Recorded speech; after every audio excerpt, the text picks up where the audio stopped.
In another major setback for Mohammad Yunus, दोस्तों जो शेख हसीना के सपोर्टर्स हैं बांग्लादेश में, पर्टिकुलरली जो उनके ढाका कॉलेज के सपोर्टर्स हैं, उन्होंने वहां पे यूनिवर्सिटी ऑफ ढाका के ऊपर धावा बोल दिया है। जो एग्जैक्टली हमें यहाँ पे खबर सामने आ रही है, बताया जा रहा है कि ढाका कॉलेज और उसके साथ 6 और कॉलेजेस हैं जो कि अभी तक यूनिवर्सिटी ऑफ ढाका के साथ एफिलिएटेड थे, उनके जो सपोर्टर्स हैं उन्होंने कल रात को यूनिवर्सिटी ऑफ ढाका में जाकर के धावा बोल दिया है। एंड अब सिचुएशन वहां पर इतनी बिगड़ चुकी है कि यूनिवर्सिटी ऑफ ढाका को दोस्तों जितने भी उनके एग्जाम्स थे, जितनी भी उनकी क्लासेस थी, उनको यहाँ पे सस्पेंड करना पड़ा है। आप लोग यहाँ पे देख सकते हैं, खबर आज मॉर्निंग में ही सामने आई है। इंडियन मीडिया के द्वारा भी इसको कवर किया गया है, ऑब्वियसली बांग्लादेशी मीडिया ने भी कवर किया है कि ढाका यूनिवर्सिटी एंड उसके साथ जुड़े हुए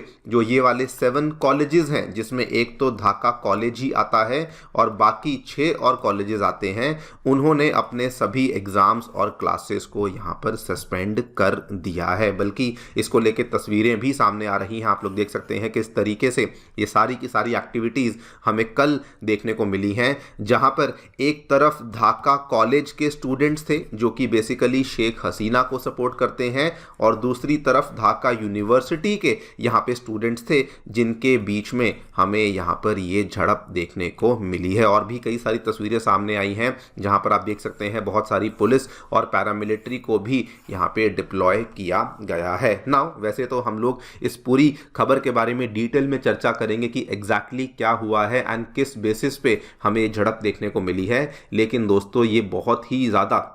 सरप्राइजिंग इसलिए बन जाता है बिकॉज सबसे पहले तो ये वाली जो यहाँ पे डेवलपमेंट हुई है, यूनुस गवर्नमेंट इतनी ज़्यादा डेस्परेट हो चुकी है कि इन्होंने यहाँ पर जहाँ पे केवल इनको बच्चों को कंट्रोल करने के लिए पुलिस को डिप्लॉय करना चाहिए था, इन्होंने सबसे पहले तो अपनी जो बॉर्डर गार्डिंग फोर्स है उसको ही डिप्लॉयमेंट पे लगा दिया है। जी हाँ, जिसको हम लोग बीजीबी के नाम से जानते हैं। इसके 4 प्लेटून्स को कल रात को इन्होंने ढाका यूनिवर्सिटी में डिप्लॉय किया सो दैट ये इस पूरी की पूरी घटना को यहाँ पर रोक सकें। एंड दूसरा जो बड़ा रीज़न जिसकी वजह से ये बहुत बड़ा सेटबैक बन जाता है, असल में जो यहाँ पर ढाका कॉलेज के जो लोग थे, जो स्टूडेंट्स थे, और साथ में जो 6 और कॉलेजेस जो कि ढाका यूनिवर्सिटी के खिलाफ यहाँ पे जा रहे थे, उन्होंने आज मॉर्निंग में अनाउंस कर दिया है कि अब हम लोग ढाका यूनिवर्सिटी के साथ किसी प्रकार का एफिलिएशन नहीं रखेंगे, हमारे लिए एक नई यूनिवर्सिटी बनाई जाएगी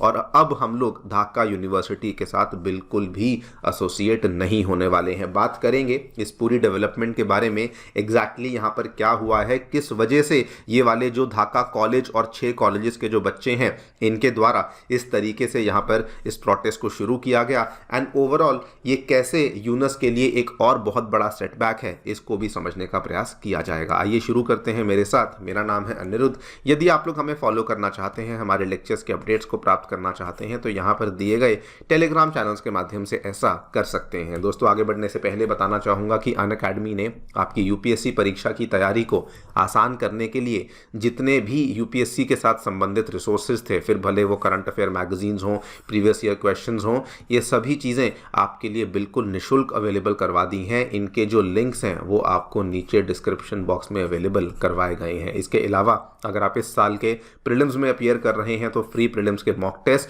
और अगर आप एक बिगिनर हैं तो एनसीईआरटी नोट्स की समरीज, ये सभी चीज़ें भी आपको नीचे डिस्क्रिप्शन बॉक्स में लिंक्स में अवेलेबल करवाई गई हैं। फिर भी कोई क्वेरी है, कोई भी डाउट है, तो आप लोग डायरेक्टली इस दिए गए फ़ोन नंबर पर फ़ोन कर सकते हैं एंड हमारी टीम आपको हैप्पीली असिस्ट भी करेगी। All right, so directly coming to the news, हमें क्या देखने को मिला है फिलहाल दोस्तों, ढाका यूनिवर्सिटी एंड उसके साथ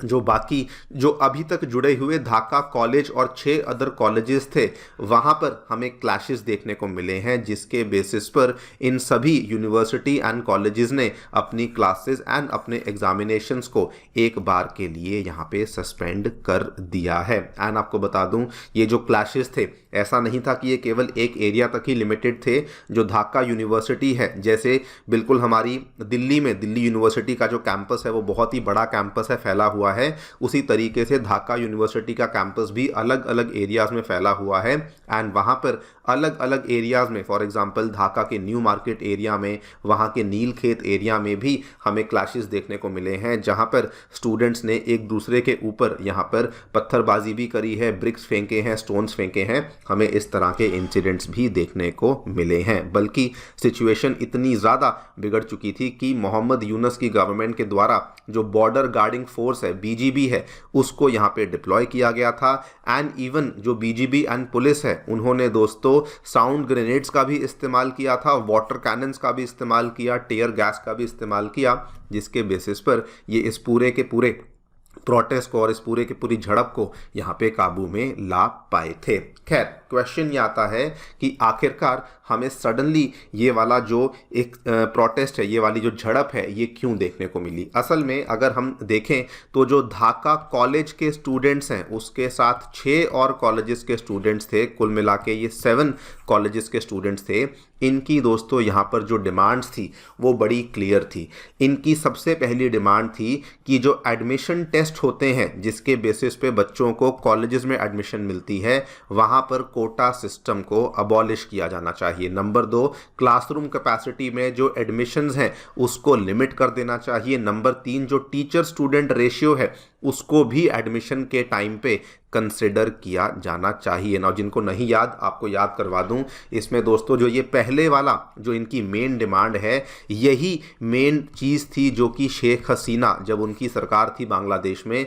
जुलाई अगस्त के महीने में, वो यही करने का प्रयास कर रही थी कि अपनी कंट्री में जो कोटा सिस्टम है उसको ख़त्म किया जाए। एंड ऑब्वियसली यही वाला जो यहाँ पर प्रॉब्लम हुई थी जिसकी वजह से बांग्लादेश में तख्ता पलट हुआ, जिसकी वजह से उनको मजबूरन अपना देश छोड़कर भागना पड़ा था। लेकिन आज बिकॉज फिर से वो एक बार एक्टिव हो चुकी हैं, तो फिर से उन्होंने अपने ही सपोर्टर्स के थ्रू ये वाली अब डिमांड्स को करवाना शुरू कर दिया है। एंड अब ढाका कॉलेज और उसके साथ समेत 6 और कॉलेजेस यही वाली डिमांड्स को एक बार फिर से लेकर आए हैं। आपको बता दूं, जो ढाका कॉलेज है दोस्तों, अभी तक तो वो बेसिकली ढाका यूनिवर्सिटी के साथ ही एफिलिएटेड था और इसके साथ जो 6 और कॉलेजेस हैं ये अभी तक ढाका यूनिवर्सिटी के ही एफिलिएशन के अंदर आते थे। लेकिन अब चूंकि ये प्रॉब्लम इतनी ज़्यादा बढ़ चुकी थी, चूंकि यहाँ पर हमें क्लैशेस देखने को मिले, तो आज मॉर्निंग में ये वाली डेवलपमेंट सामने आई है कि ढाका कॉलेज के प्रिंसिपल ने अनाउंस कर दिया है कि जो ये वाले 7 कॉलेजेस हैं इनके लिए नया स्ट्रक्चर लाया जाएगा। ये वाले जो 7 कॉलेजेस हैं अब ये ढाका यूनिवर्सिटी के साथ एफिलिएशन नहीं रखेंगे। ये वाली जो झड़प हुई इसके बाद दोस्तों इन्होंने 6 नई डिमांड्स को पेश किया है। सबसे पहली डिमांड तो इन्होंने कहा कि जो भी यहाँ पर हुआ है इसकी पूरी जिम्मेदारी ढाका यूनिवर्सिटी को लेनी होगी एंड जो ढाका यूनिवर्सिटी के प्रो वाइस चांसलर हैं प्रोफेसर ममून अहमद, इनको इस्तीफ़ा देना होगा। एंड साथ में इन्होंने ये भी कहा कि जो ढाका यूनिवर्सिटी के साथ जुड़े हुए ये 7 कॉलेजेस थे, अब इनके एकेडमिक और एडमिनिस्ट्रेटिव जो टाइज हैं ये कंप्लीटली अलग कर दिए जाएंगे और इनको एक सेपरेट यूनिवर्सिटी के अंतर्गत लाने का प्रयास किया जाएगा। ये उनकी सारी लिस्ट नहीं है डिमांड्स की, as a told you 6 demands हैं, उसमें दोस्तों ये 2 डिमांड्स हैं जो कि मैंने आपके सामने पेश करी हैं। लेकिन overall I think you get the idea कि यहाँ पर अब एक अलग से वहाँ के एजुकेशनल इंस्टीट्यूशंस में भी एक अलग यूनिवर्सिटी हमें देखने को मिलने वाली है। नाउ ये वाला जो यहाँ पे सेटबैक हुआ है, अगर आप एक ब्रॉडर पिक्चर को देखें तो ओवरऑल मोहम्मद यूनुस के लिए, स्पेसिफिकली उनकी गवर्नमेंट के लिए हालात बहुत अच्छे नहीं लग रहे हैं। जस्ट रिसेंटली डोनाल्ड ट्रंप जैसे ही सत्ता में आते हैं, विदाउट वेस्टिंग एनी टाइम, उन्होंने 3-4 दिन के अंदर ही बांग्लादेश को जाने वाली जो फॉरेन एड थी उसको सस्पेंड कर दिया। उसके बाद वहाँ पर ये भी खबरें सामने आ रही हैं कि डोनाल्ड ट्रंप के द्वारा मोहम्मद यूनुस की जो बेटी हैं मोनिका यूनुस, इनके खिलाफ भी इन्वेस्टिगेशन को शुरू करने की प्लानिंग चल रही है। बिकॉज इनकी जो बेटी थी इनको जो बाइडन की सरकार के द्वारा बहुत फेवर किया गया था एंड ये भी हमें वहाँ से इस तरह की स्पेकुलेशंस भी देखने को मिल रही हैं। और वहीं पर मौके का फ़ायदा उठाते हुए, बिकॉज डोनाल्ड ट्रंप सत्ता में आ चुके हैं, अवामी लीग भी अब यूनुस गवर्नमेंट के खिलाफ एकदम से स्ट्रांग हो चुकी है, मोबिलाइज हो चुकी है। डोमेस्टिकली जो अभी तक उनके जितने भी लीडर्स थे ढाका में या बांग्लादेश बांग्लादेश में कहीं पर वो एक बहुत ही लो प्रोफाइल मेंटेन करे हुए थे, लेकिन अब सडनली वो वोकल हो चुके हैं, सडनली उन्होंने बोलना शुरू कर दिया है। इंटरनेशनली भी उनके जो लीडर्स थे, जो कि यूरोप में कई सारे लोग चले गए थे, उन्होंने वहाँ पर जाकर के भी यूनस गवर्नमेंट को एक्सपोज करना शुरू कर दिया है कि किस तरीके से यूनस गवर्नमेंट बांग्लादेश में प्रॉब्लम्स खड़ी कर रही है। ये सब चीज़ें भी हमें वहाँ पर देखने को मिल रही हैं, और ये इसीलिए हो रहा है बिकॉज कहीं ना कहीं जब डोनाल्ड ट्रंप इन्होंने प्रेसिडेंशियल रेस को जीता था तो इन्होंने आश्वासन दिया था कि उनके अकॉर्डिंग शेख हसीना की गवर्नमेंट ही लेजिटिमेट गवर्नमेंट है और उनके अकॉर्डिंग उनकी ही सरकार को बांग्लादेश में सत्ता में होना चाहिए। एंड इवन एक और तरफ से यूनस गवर्नमेंट यहाँ पे प्रॉब्लम्स फेस कर रही है। बीएनपी जो बांग्लादेशी नेशनलिस्ट पार्टी अभी तक जो यूनस गवर्नमेंट को अनकंडीशनल सपोर्ट कर रही थी, उन्होंने भी अपनी अनकंडीशनल सपोर्ट दोस्तों अब यूनस गवर्नमेंट को देनी बंद कर दी है। So overall it seems like कि बहुत ज़्यादा टाइम नहीं बचा है यूनस के लिए कि अब वो ज़्यादा देर तक बांग्लादेश की सत्ता को नहीं देख पाएंगे। देखते हैं आगे क्या होता है। आपकी क्या राय है, डेफिनेटली बताएं कमेंट सेक्शन में। Thank you so much for listening, stay tuned.